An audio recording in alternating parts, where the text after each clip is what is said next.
चलिए आपके उसके बारे में बताता हूँ।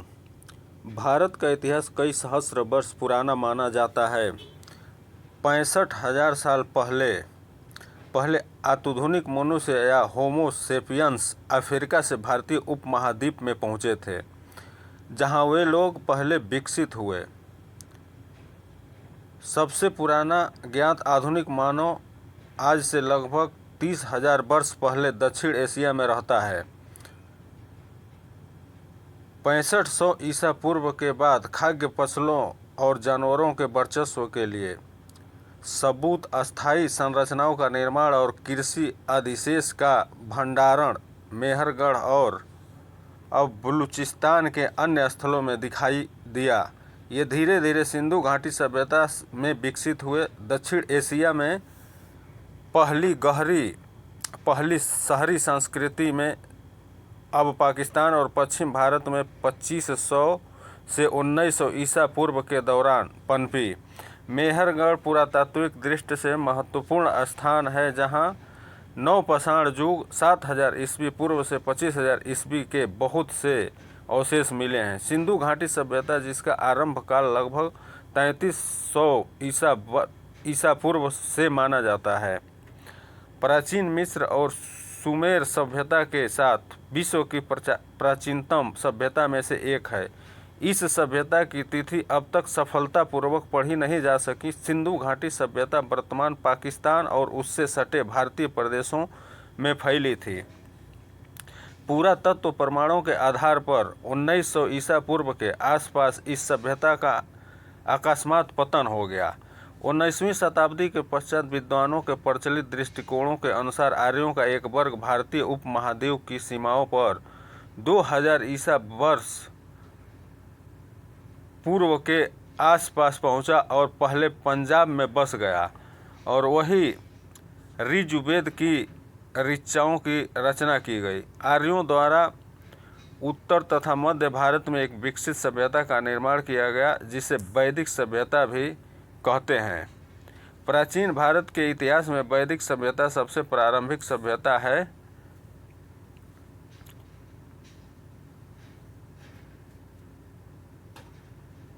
जिनका संबंध आर्यों के आगमन से है। इसका नामकरण आर्यों के प्रारंभिक साहित्य वेदों के नाम पर किया गया है।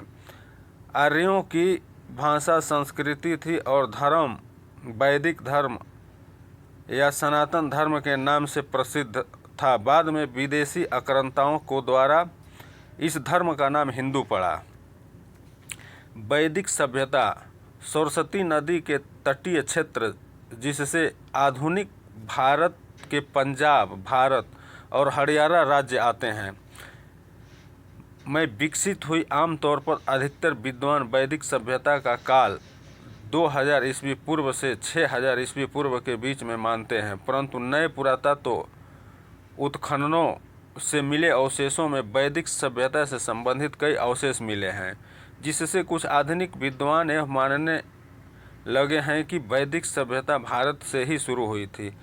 आर्य भारतीय मूल के ही थे और ऋजुवेद का रचना काल 3000 ईसा पूर्व रहा होगा, क्योंकि आर्यों के भारत में आने का न तो कोई पुरातत्व उत्खननों पर आधारित प्रमाण मिला है और न ही DNA अनुसंधानों से कोई प्रमाण मिला है।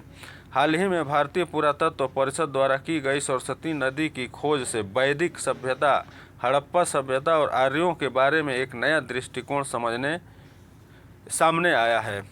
हड़प्पा सभ्यता को सिंधु सरस्वती सभ्यता नाम दिया गया है, क्योंकि हड़प्पा सभ्यता 2600 बस्तियों में से वर्तमान पाकिस्तान से सिंधु तट पर मात्र 265 बस्तियां थीं, जबकि शेष अधिकांश बस्तियां सरस्वती नदी के तट पर मिलती है। सरस्वती एक विशाल नदी थी, पहाड़ों को तोड़ती हुई निकली थी और मैदानों से होती हुई समुद्र में जाकर विलीन हो जाती थी। इसका वर्णन ऋग्वेद में बार बार आता है। आज से 4000 साल पूर्व भूगर्भीय बदलाव की वजह से सूख गई थी।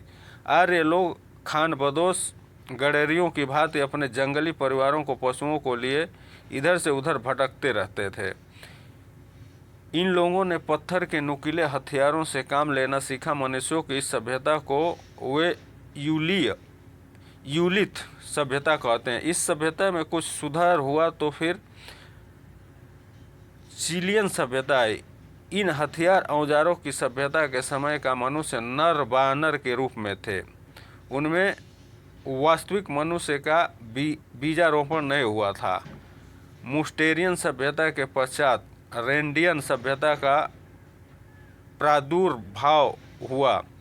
इस समय लोगों के मनोवोचित बुद्धि का विकास होने लगा था।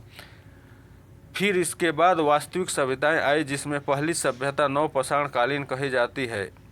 इस सभ्यता के युग का मनुष्य अपने जैसे ही वास्तविक मनुष्य था। अतः यूथिल सभ्यता से लेकर नवपाषाण सभ्यता तक का काल पाषाण युग कहलाता है।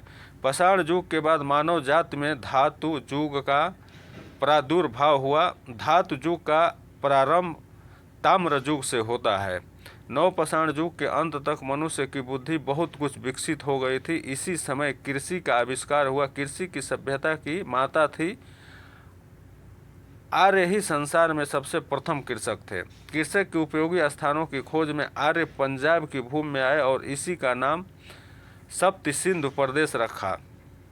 आर्य लोग महत्वपूर्ण सप्त सिंधु प्रदेश में फैल गए, परंतु उनकी सभ्यता का केंद्र सरस्वती तट था। सरस्वती नदी तट पर ही आर्यों ने ताम्रयुग की स्थापना की। यहाँ उन्हें तांबा मिला और अपने पत्थर के हथियारों को छोड़कर तांबे के हथियारों को काम में लेने लगे। इस ताम्रयुग के चिन्ह अन्वेषकों को चान्हू डेरों तथा बिजनौत नामक स्थानों में खुदाई से मिले हैं।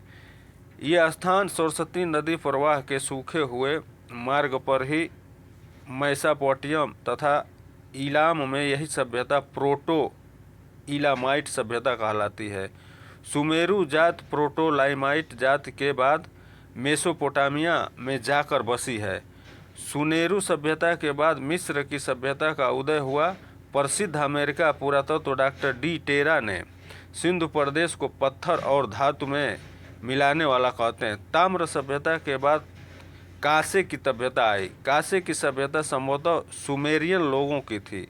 मेसोपोटामिया के उर-फरा किस तथा इस्लाम के सूसा और तपा मुस्यान आदि जगहों के उन्हें खुदाई में कांसे की सभ्यता के नीचे ताम्र सभ्यता के अवशेष मिले। मेसोपोटामिया में जहाँ इस प्रोटो इलामाइट कही जाने वाली ताम्र सभ्यता के चिन्ह मिले, उसके और सुमेरु जात की कांसे की सभ्यता के स्तरों के बीच में किसी बहुत बड़ी बाढ़ के पानी द्वारा जमी हुई चिकनी मिट्टी का उसे 4 फुट मोटा स्तर प्राप्त हुआ।